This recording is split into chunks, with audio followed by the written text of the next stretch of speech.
What's up, friends? Thanks for tuning into this story. If this is your first time here, consider subscribing. It really helps me keep these stories coming. While you're here, drop a comment and let me know where you're listening from. The city breathes like a living thing, hot, restless, hungry. Neon spills across the pavement, painting everything in bleeding reds and electric blues. The bass from underground clubs rattles my ribs, sinks with the pulse in my skull. Laughter cuts through the air, sharp, reckless. Tires screech, a bottle shatters. Someone shouts. The night is alive, chaotic, deafening. I move through the crowd, a shadow slipping between bodies, their heat pressing in, thick with sweat, smoke, and something rotten beneath it all. The stench of the city, of people burning themselves out. I hate it. The noise, the weight of it against my skin. But I keep moving. I have to. I've always had a thing for women. Not in a good guy kind of way, no, it's something more insatiable. I can't seem to stop. It's like a hunger, and they all know it. How they look at me. Disgust, or pity, or sometimes fear. I never get close enough to know for sure.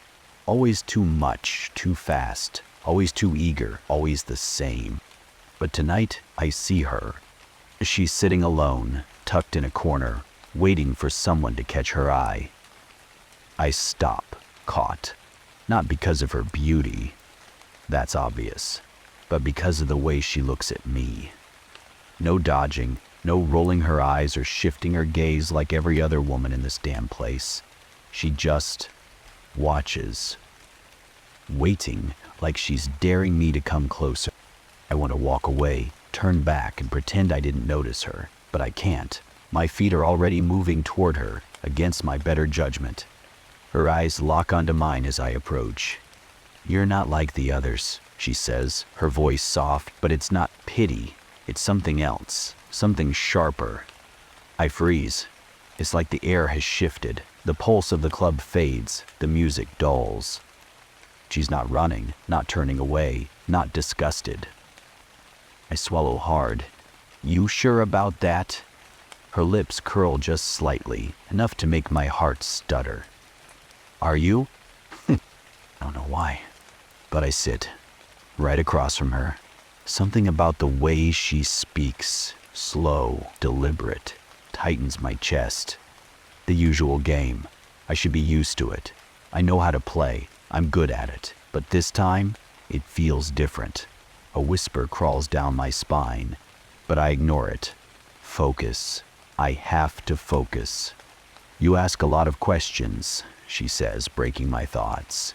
"But then, I guess, that's what they say about you, isn't it?" I freeze again, the weight of her words sinking in. My friends avoided me because of my reputation. Always chasing after the next woman, never sticking around long enough to matter. I can feel that truth settle between us, but I don't say anything. I can't. "Let's see how long it takes before you break," she says, almost like a challenge.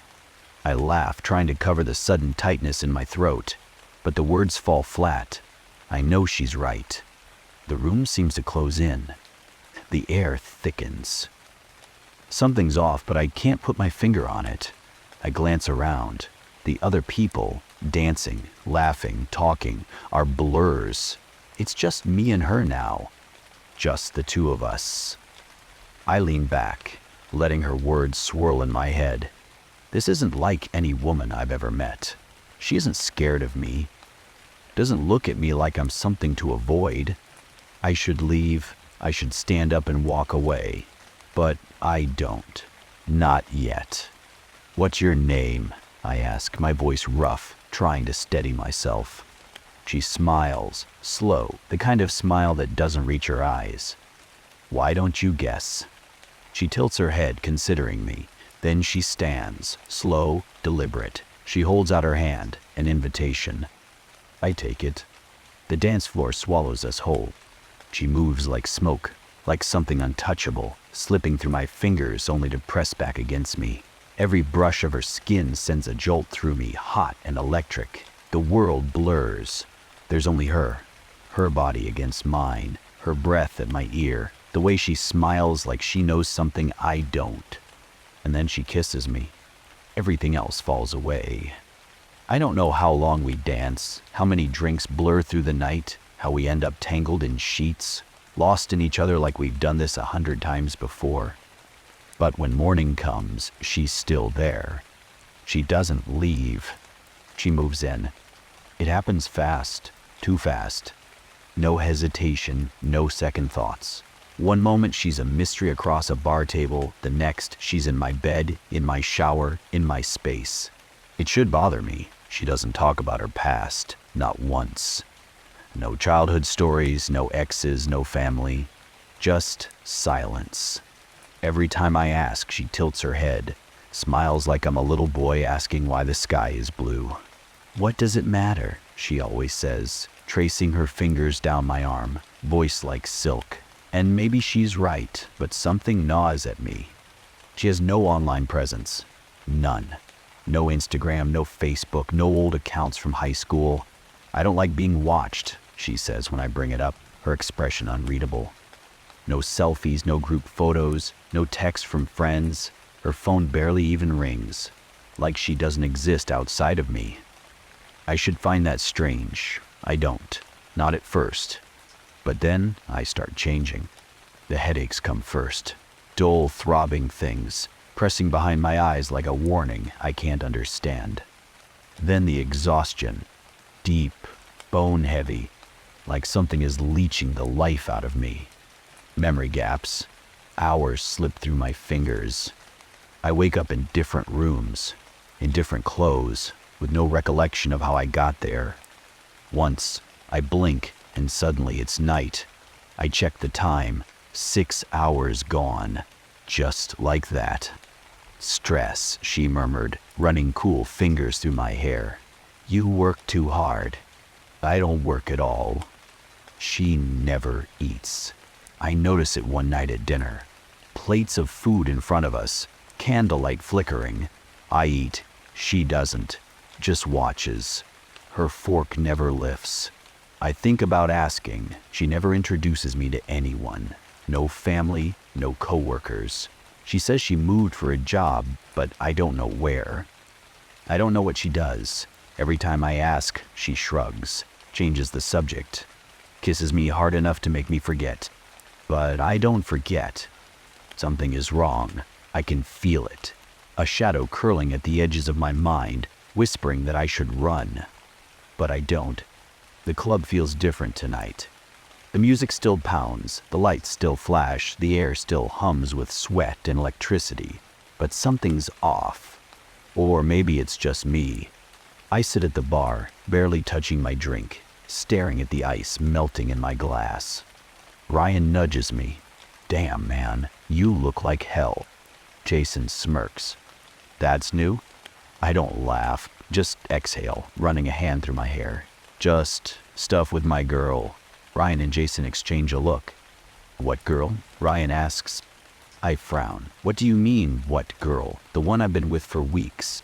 Jason leans in, eyes narrowing.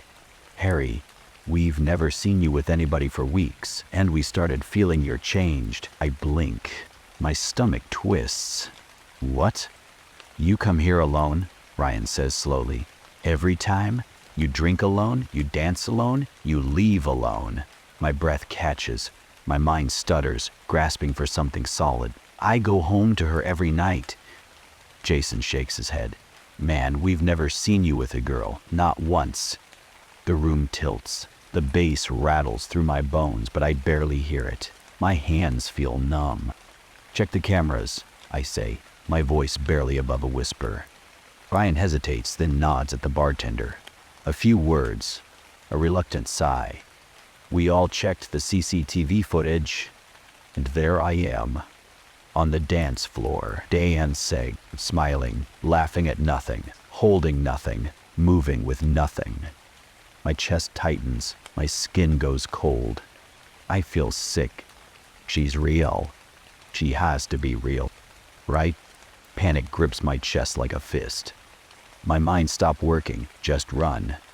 Through the crowded streets, past neon lights, past faces that blur together. My heartbeat drowns out everything. The music, The voices, the world. She was real. She was real! Ryan and Jason are behind me, calling my name, but I don't stop. I take the stairs 2 at a time, fumble with my keys, nearly drop them. My hands are shaking. The door swings open. No shoes by the door. No scent of her perfume. No clothes draped over the chair. The bed, neatly made, the kitchen spotless, the entire apartment untouched, like no one has lived here but me. I stumble forward, rip open the closet. Empty. The bathroom. Empty. The dresser. Only my clothes. My mind spins, stomach twisting into knots. No, I was here with her just hours ago. We talked. We kissed. She was right here. I grab my phone, hands slick with sweat. Call her. Straight to voicemail. My throat tightens. I check my messages.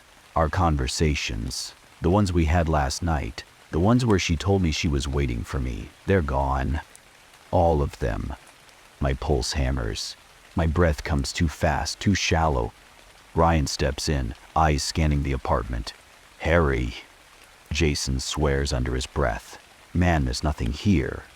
I shake my head, gripping my skull. She was here. She was here. Ryan steps closer. Harry. No one was ever here. The world tilts.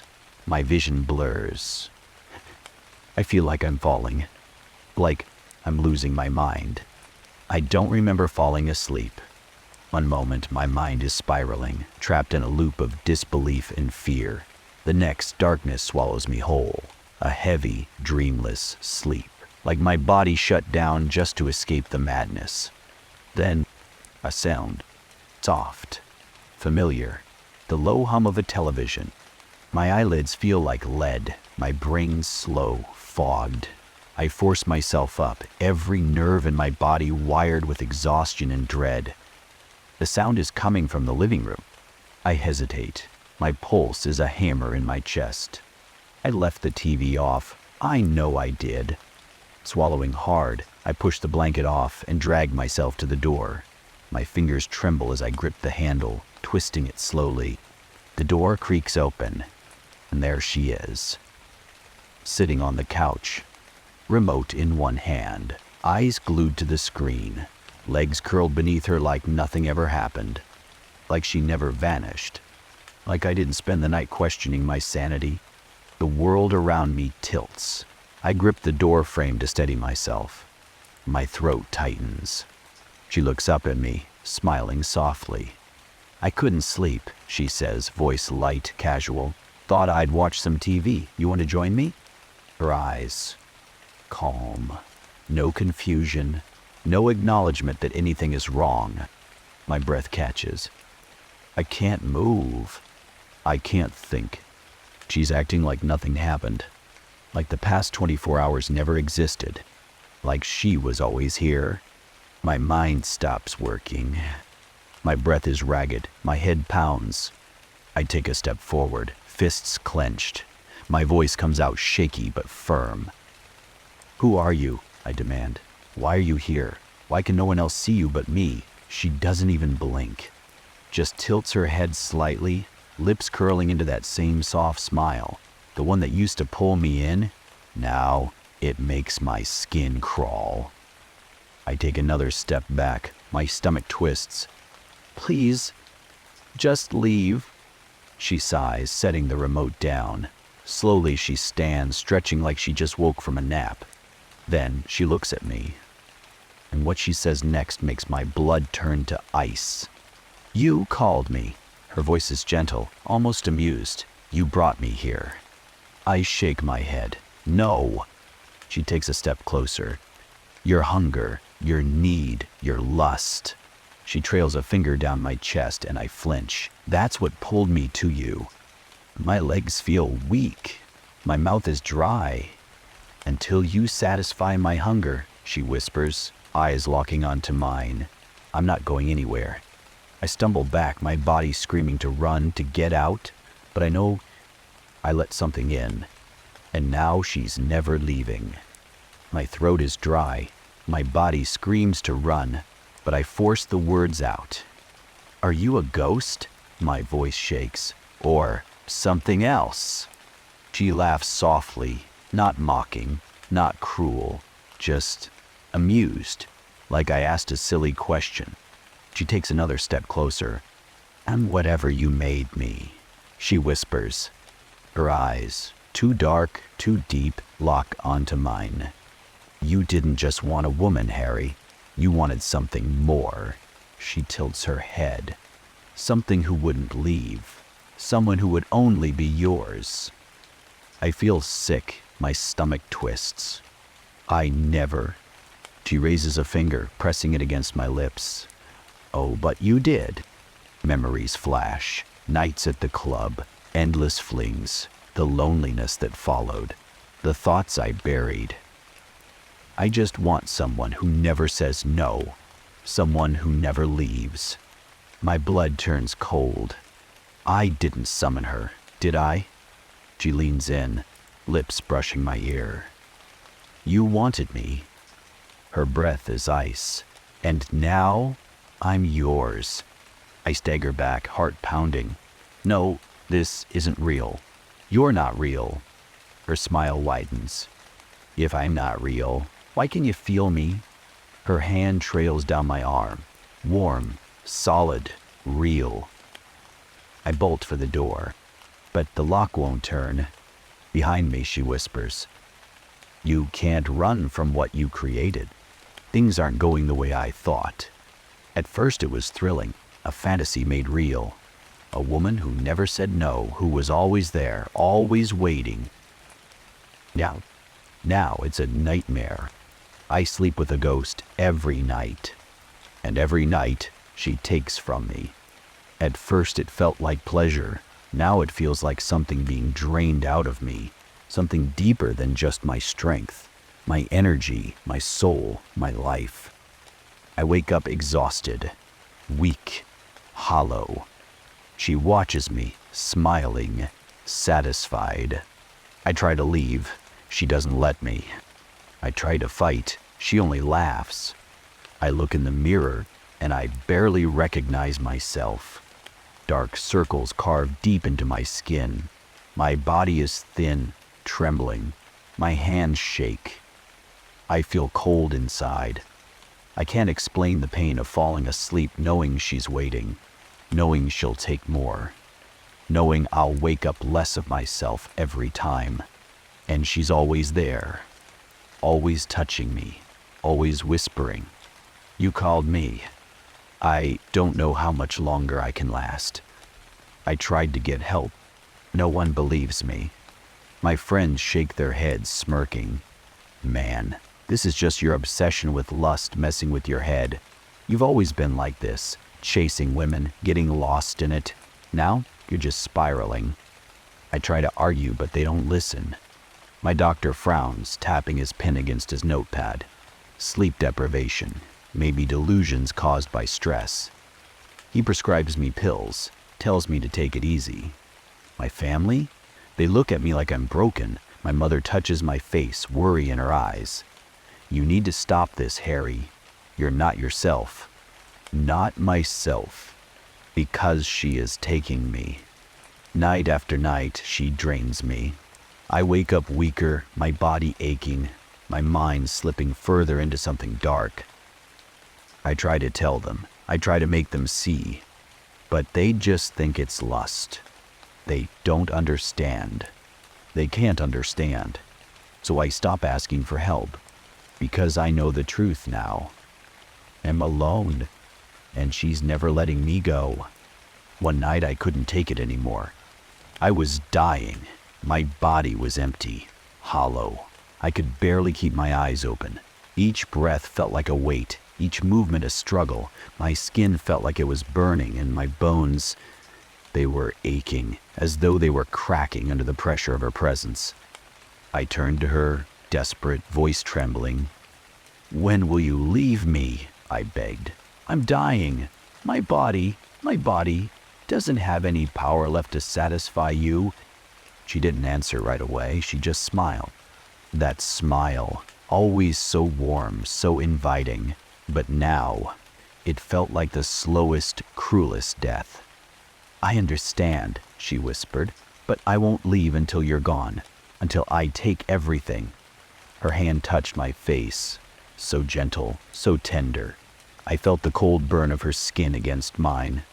And then, the worst part, she leaned in, kissed me.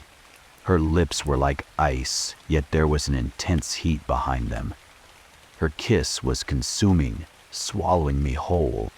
She whispered softly against my ear, "One last time, honey, one last time." And after that, everything went dark. The pain, the fear, the world itself, all of it vanished. I don't remember anything after, just darkness. Thank you for watching this story. If you're new, please subscribe, like the video, and share it. Let us know your thoughts about the story in the comments.